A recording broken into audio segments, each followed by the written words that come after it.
I'm not a junior. And before I start ripping into Greco, our dear friend Chris Greco, I'd like to explain why I think I'm up here instead of Asher Dillon. To be honest, I don't really know. Laziness is fine with me, but I'm here. Everyone knows this excuse. So. The explanation I'd like to, the reason I'd like to think I'm up here is because I know Greco probably almost better than anyone else on the team, at least in squash. And 20 years from Greco is one of the many mechanical engineer, congressman, cowboy, millionaire astronauts with a second job dancing backup for Justin Bieber, all the while fighting crime behind the mask. And he donates money to friends of Princeton Squash to build a all-glass squash court. People will ask about Greco's squash game, and odds are they'll find a way to win. Because if there were a field called like Greco's squash ecology or something like that, I'd probably be the world's leading expert, having spent nearly 2 years of my life studying it very closely. Especially last year when he and I were the only two walk-ons. I would stand in the lower court area before practice thinking, oh God, not Greco. anything but Greco. Only to hear Coach randomly, the dynamic duo, together on the same court.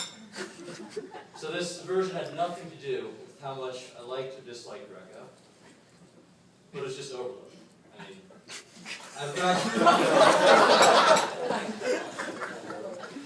I've crashed with Greco over 6,000 times. I played upwards of 10 million challenge matches, each of which lasted over 3 hours.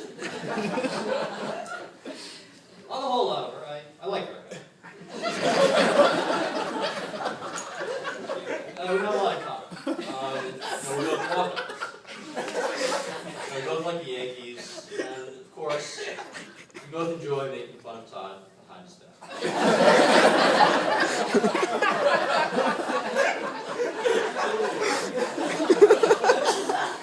Sorry, Todd. However, the one thing we no longer have in common is engineering.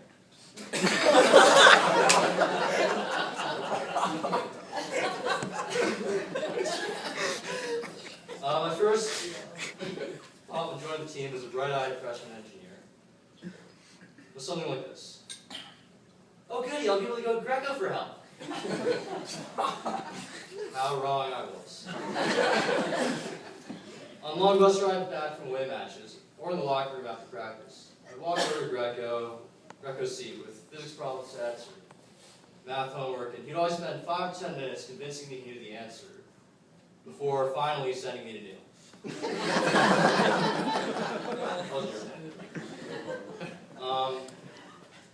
But Greco does take a lot of things seriously.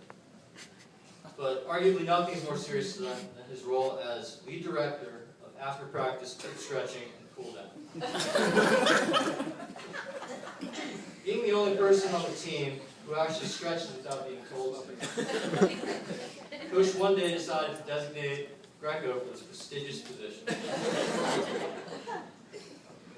But Greco does not let the success get to his head. Not by any means.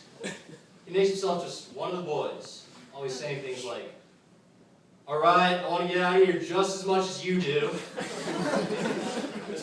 And reminding us that we all have work to do, but we have to get through this. We appreciate it, Greco, but we know you love every second. Jokes aside, I've always admired this stuff, Greco. He works the hardest out of anyone I've ever met.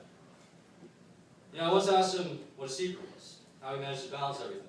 Body height, squash, Princeton Congress, which he ran during the season somehow, and mechanical engineering, everything else. It's just ridiculous. And he replied, I don't sleep. Personally, I don't know how that's possible. But, it seems to work. In the college career, your parents probably wanted you to have all of our teammates and all. And last year, especially from your freshman year, according to Neil, you've improved immensely, culminating in a top 9 win this year, national championship last year, and you've set a great example for the upperclassmen. Underclassmen, sorry.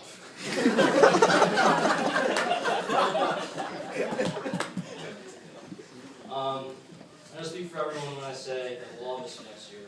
Good luck with any future endeavors. We'll all be